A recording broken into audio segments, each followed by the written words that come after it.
Hello everybody and welcome back to my show Make Do Tell Comics, where I teach you the fundamentals of making comic strips and comic books and cartoons and anything else you can think of to tell a story with pictures.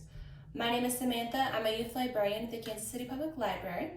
I'm also a comic book artist and cartoonist in my free time. Be sure to check out our channel for other awesome videos. We have a librarian who's been doing STEAM videos, and then we also have a librarian who's been doing story videos. So if you like this, be sure to check those out. I also have, I think 11 videos before this one of other comic book making techniques. So be sure to look at those. Let's just get started. So these last few weeks, I feel like we've been doing more and more complicated stuff. So today I want to just kind of take a step back, do something a little more simple. We're going to learn a very basic comic making skill, and we're also going to learn some fun little ways to make different emotions with our characters. I know we've learned face emotions before, but this is more kind of like face emoticons, so think like emojis. Those emoji faces, they come from something, a long history of something, so we're going to learn more about that. Today I'm going to show you a very important skill in making comics, and that is how to use a ruler.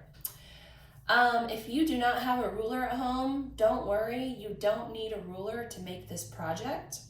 However, I think it's important to know how to use a ruler so that if you do get your hands on one, which you may very well have access to one soon if all goes well at the library, you know how to use it properly, because just because you have a ruler doesn't mean your lines are straight, let me tell you. There's a good way to use them. So, what we're going to do today is we're going to take a piece of paper. I only need one piece of paper, and using my blue pencil, or if you just have a regular pencil at home, that works too. I'm going to cut my paper in half, and then I'm going to cut my paper into 3 sections. This is just to give me an idea of where I want my panels to be. So when you're making a comic strip, as we know, we like to have space between the edges, or between the panels and the edges of the paper and the panels and each other. I like to use 1/4 inch, which is, as you know, there's 1/2 inch and then 1/4 inch, so this much space right here. So when you're measuring on a piece of paper, you want to measure where this line is going to be from the edge of the paper. Now you may be tempted just to measure in one spot. So let's say this paper is 8.5 inches, so that we know it needs to be 4 inches. 1, 2, 3, 4, and 1/4. So we know that the middle of the paper is right here, okay? You may be tempted just to do one measurement like that and to lay your ruler down and draw your line. Don't do that, because essentially you don't know how straight this ruler is. It could pivot in any direction, and you're just basically doing it with your eyeball. It's fine if you want to do it that way sometimes, but if you really want an accurate measurement, the best rule of thumb is to do it 3 times. So you'll go to the edge of the paper, 4 1/4, then you'll do it in another place, 4 1/4. And you'll notice that I'm not starting the ruler all the way at the very beginning. This is because a lot of rulers, this one doesn't do this, but it's just a habit of mine. A lot of rulers, their first measurement isn't very accurate. So if you start in the middle of the ruler, you're going to have an accurate measurement, or even if you start at 2. You just need to be able to do the math. Okay, now we have our 3 points that we measured. 4 1/4, 4 1/4, 4 1/4 from the middle, or from the edge of the paper. So now we're going to line up those 3 dots, connect the dots, and draw a line down, right? Okay, so now we want to measure out this. Let's lay our ruler down. So let's see, this is 11 inches across, so that's going to be not quite, let's just do 3 inches. So let's start halfway into the page And we have 1, 2, so 1, 2, 3 inches. And we'll put a break in between. 1, 2, 3 inches. I'll put a break in between. 1, 2, 3 inches. Oh, look at that, perfect. So we have this 1/2 inch in between each one. And then we have 3 inches. Okay, and we're gonna do it again. So you see here at this side, I'm starting my measurement halfway in between 3 and 4. That means that there's 1/2 inch in between the edge of the paper and where I'm starting. 1, 2, 3. Leave a 1/2. 1, 2, 3. Leave a 1/2. 1, 2, 3. And then we'll do it one more time.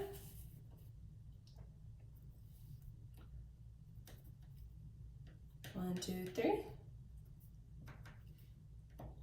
1, 2, 3. 1, 2, 3. Okay. Now what we can do is line up those lines and measure them across, or I should say trace them across. And if you notice the light suddenly changing, there is a storm brewing outside my window and it got really dark for a minute there. It looks like maybe some of the clouds are passing now. Hopefully I can get a little more sunlight because it is dreary out there, guys. Okay, look at that. So now I want to measure, we're going to just do 1/4 inch from around the sides. Or maybe let's do 1/2 inch. Let's keep it 1/2 inch. So here's 1/2 inch, and then we want to come in 1/2 inch from the sides. 1/2 inch, 1/2 inch, 1/2 inch, 1/2 inch. Now we have 1/2 inch between the paper and the edge of the paper and the panels. Now we want 1/2 inch in the middle. So what we can do is actually just line it up in the middle there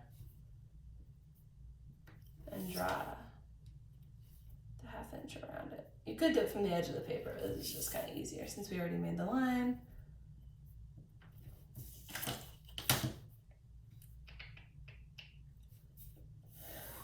Okay, so now that we've covered our page in lines, we can ink them. So I'm gonna use a Sharpie. You can use, oh, that Sharpie's kind of dull. You can use whatever you have at home. You can use a black marker, you can use a pen. So you can use your ruler to keep the straight line train going, or you can just hand draw this part. I usually hand draw, but for learning's sakes, we're gonna use the ruler. So I'll leave a little bit of space because the rulers are kind of fat. Okay, and then you wanna just draw where you want your final lines to end up. So we're gonna leave that 1/2 inch space in between, and this ruler is also dry. Do I have a good ruler? Or do I have a good Sharpie? Okay, that Sharpie's better. Okay.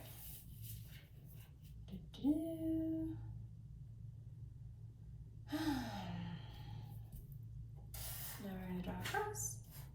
Honestly, drawing the panels out can be pretty tedious, which is why I will measure out when I lay out my plans in blue.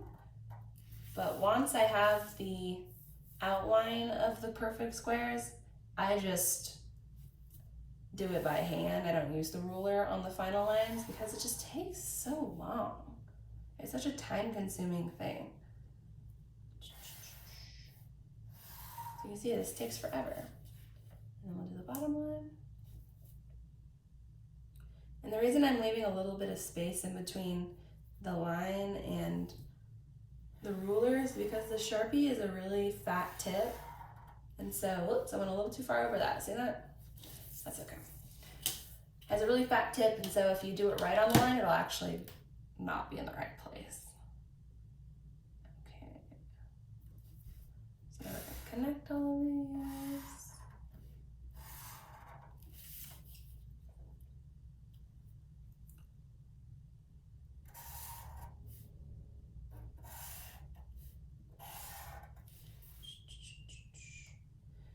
need to get some music for the background of this. But I don't know where to find royalty-free music. I mean, I probably could if I really looked, but I haven't looked yet. And I feel like if I suddenly start using music out of the blue and I never use them in any other episode, I might be a little out of place. I don't know. Tell me what you think. Okay, now we have 6 beautiful, perfectly even, lovely panels. Stuff like this where you go over the line too much, if that bothers you, you can buy, well, I guess you can't buy it because I think you have to be 18 to buy it, but a lot of comic artists, they will use whiteout to fix stuff like that. So just kind of let that fill in and then it kind of goes away. I wouldn't worry about it too much though. I'm just showing you what professionals would do, but you don't need to worry. Okay, so what we're gonna learn now are emotion enhancers that are used in manga. Now, if you don't know what manga is a it's a graphic novel from Japan. So Japan has developed their own very unique style of drawing comics that is very different than European or American styles. But I would say manga has become mainstream enough that you definitely would recognize those symbols that they use even if you've never read manga. Because, I mean, if you think about our emojis use a lot of these symbols, a lot of American cartoons have started to use a lot of these symbols, so I'm sure you will recognize them, but these are definitely ones that have been influenced by Japanese mangas, so we're gonna learn those real quick. So the first thing we're gonna do is we're gonna draw a circle in each one of our panels.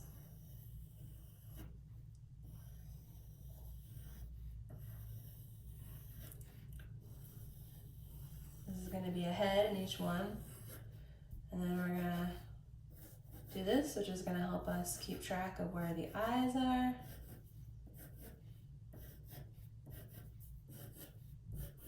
Okay.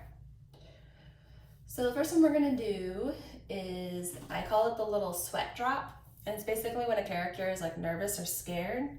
So you have the eyes.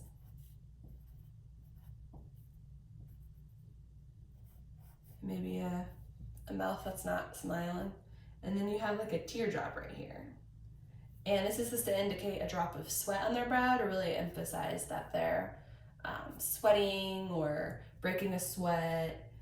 I guess you could technically use it if someone is exercising. So then we're gonna finish off our character. We're gonna actually draw some full-on characters today. And then, I don't know what kind of hair we're gonna draw. We'll do that at the end. Okay. So there's our I don't even know what it's called technically. I call it a little sweat bead, but you can call it whatever you want. It's basically supposed to be a little piece of sweat. Okay, the next one we're gonna do is the anger vein. This one's a fun one. So let's say someone's eyes, remember how we draw anger? Really big, angry eyebrows, mouth open, extra angry. So this one, if you've seen it, is you draw a little loop like this, a little loop like this, loop like this, loop like this. And what this is supposed to be is a vein showing up on the head, because when you're really mad, your veins can bulge if you have like prominent veins in your head. So that's what that's supposed to look like.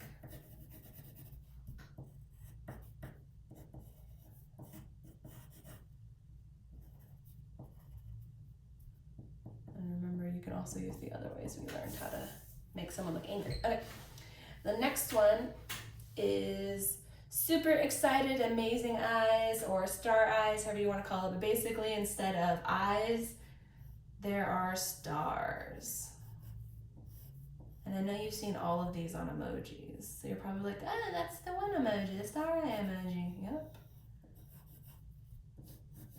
And that's just really happy, excited, or, you know, maybe you see something that you really like. So your eyes have stars. Another one of those are heart eyes. And obviously this means you see someone or something that you love.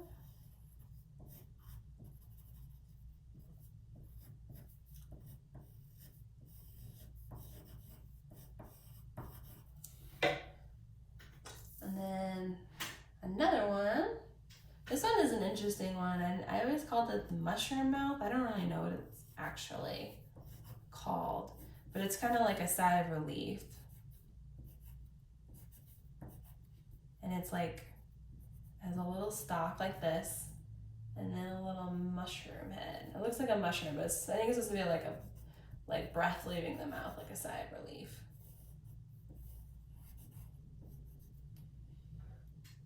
And then the last one is like shy blushing. So I didn't do this. So just draw just a normal happy face, but then you draw 3 or just a few lines under the eyes, and that's supposed to look like the person's blushing. Okay, as you can see, this really, I think that manga artists have really perfected how to really use symbols to create really strong emotions and characters. I feel like I'm like really getting a strong sense of emotion from all of these characters. All of my Sharpies just stink right now. Hold on, let me grab some more Sharpies and see if I have some better ones. There we go. See that one? That one's so much better. Okay, so now we're gonna ink our adorable emoticon little manga characters. And like I've mentioned before, I am so bad at drawing manga style faces and eyes. If you're good at that, awesome, you can use that. I personally am not good at it, but I still use a lot of these symbols when I'm doing comics just because they are so good at conveying what you're trying to tell the reader the character is feeling. So I think a lot of artists have started using these even if they don't draw in a manga style, just because they're so universal now. So I'm not gonna draw hair on these because I don't feel like drawing hair. Hair is a pain to draw.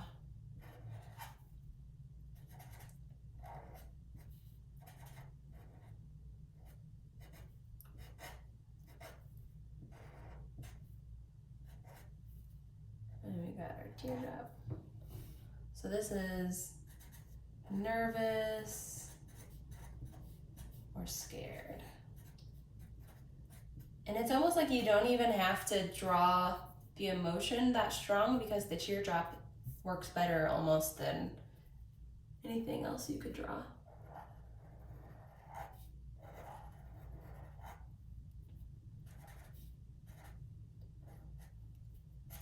We have a very angry person.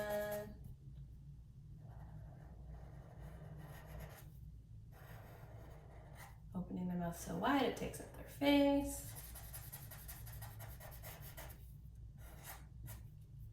With their throbbing vein right here in their head. They're so angry. Maybe I should draw hair. I'm gonna just do this because it's easy.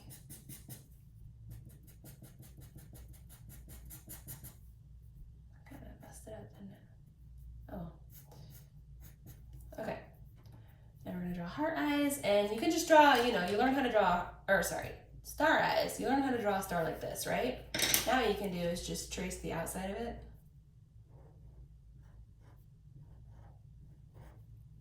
And then you won't notice the lines on the inside.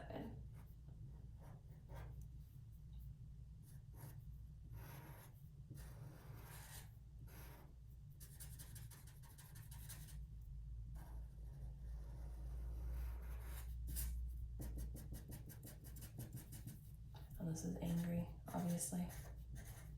And this is so excited.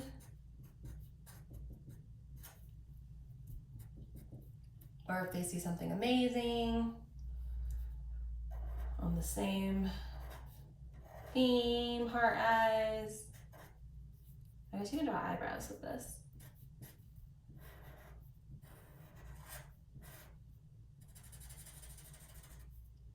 If you're wondering why I'm suddenly deciding to do this point of view where I show you my hands instead of my face, it's because I realized I really like this better because I feel like I can show you how I draw a lot better. And also because I can wear my pajamas while I do this and you would never know because all you can see are my hands. Okay. And then that is love, of course, because hearts are always love. Okay, and then the relief side, which I feel like I made this head way too big, so I'm gonna rein that in a little bit. there's sign relief.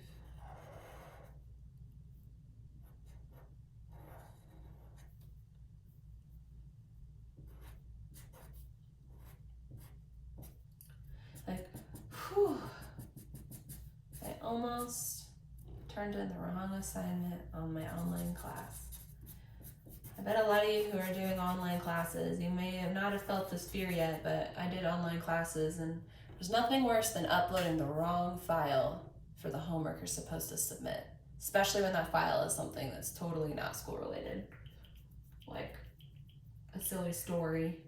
I one time uploaded a kid's book manuscript to one of my online classes on accident. Teacher liked it, but I felt pretty embarrassed. Oh, this is relief.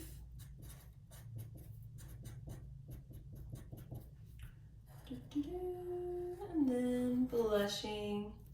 If you really want to.